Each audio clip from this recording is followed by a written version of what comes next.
Hello, brothers and sisters, and welcome to day 124 of the Chronological Read Through the Bible. Today's reading and commentary picks up from 1 Chronicles chapter 26 through chapter 28. Now, this portion is still kind of continuing with David's plans for the temple to be built, but his blueprints, which his son will pick up, it gives the different orders and the divisions of the priests, the military leaders. But the real climax of this portion of Scripture for today is Solomon taking the throne. David advocating the throne so that his young son Solomon can be seated there. Now, we don't know the exact age of Solomon. Some actually put him as young as possibly 14 years of age. I would say he's most likely no older, really, though, than 20 or 21. As I say, we don't have that preciseness here. But there are some very choice words here which David gives that I just want to share today. First off, he points out that he had wanted to build a home, a place, a resting place for the Ark of the Covenant. Again, I want to stress the whole purpose of the temple, of the tabernacle, was the Ark of the Covenant. Without the Ark, the building, the tent had no significance. And that is important to understand because, again, later when we see the crucifixion of Christ, the curtain in the temple is torn in two, revealing the Ark of the Covenant on the other side of it. And I only stress that because there's some that would act like that the Ark was long gone before the crucifixion of Christ. Well, that being the case, then when the curtain was torn in two, everybody would have been shocked because the Holy of Holies would have been an empty room. And I always say to that, the crucifixion of Christ would probably have been lost in history because everybody would have been shocked to the fact that, where's the Ark of the Covenant? So the Ark is what makes the tabernacle or the temple of importance. No other article there is as great of value as the Ark of the Covenant because the Ark was the footstool of God.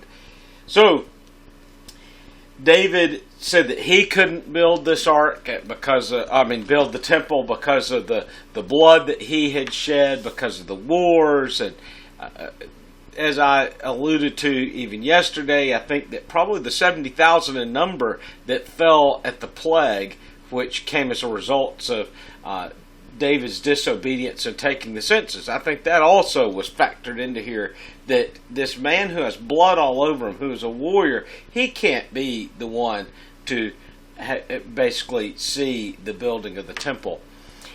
Though in many ways the temple is really David's temple, but we know throughout history, throughout antiquity, it's referred to as Solomon's temple. So Solomon at this young age becomes the king, having all this gold and all this silver. But I want you to pay attention to the words which David points out. First we see he's pointing out that he was not the oldest of his brothers. Why would David launch into this defense? Because Solomon is way down the line of David's sons. So we know that of course, Absalom killed the oldest son. We don't really know what happened with Daniel, that is the second son of David. He just kind of really disappears in the history or story there. Probably died, maybe died in battle, we don't know. And then we get to Absalom, and then there's a fourth son, and we're going to we'll hear a little bit more about him, but he skipped over for Solomon to become the king. And Solomon is going to be anointed of the Lord. It's God's choice. And David points this out, saying he was the youngest in his father's household. He was just the one that was sort of seen as the throwaway son, out taking care of the sheep. That when the prophet of God said, call your family and your sons together, they didn't even bring David in. They left him out tending the sheep. So David wants to make clear before the people that it's God's choice, not his choice. So even though the kings or the princes of the surrounding nations were in line according to birth, that is not the way that God's kingdom is going to operate. So I know people like to see that line of succession, but that's not God's way. But then notice in verse 9, these are some very strong words and challenging words coming from David to Solomon. He says, "As for my son Solomon, know the God of your father, and serve him with a whole heart and a willing mind. For the Lord searches all hearts and understands every intent of the thoughts. If you seek him, he will let you find him. But if you forsake him, he will reject you forever." If you seek him, he will let you find him. That, to me, is the strongest words that we find in this whole portion here. Seek and you shall find. Knock and the door shall be open. Brothers and sisters, are you seeking him?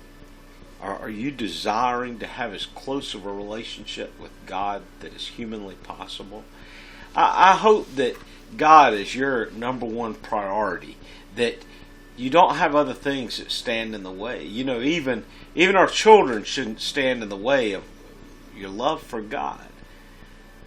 God always needs to be at the top, and then everything else will fall into place. A person's spouse should never come before the Lord. Your job definitely shouldn't come before the Lord. You need to make sure that he is your first true love and your number one desire. Well, brothers and sisters, I thank you for tuning in today. I hope that everything's going well for you. Until tomorrow, God bless.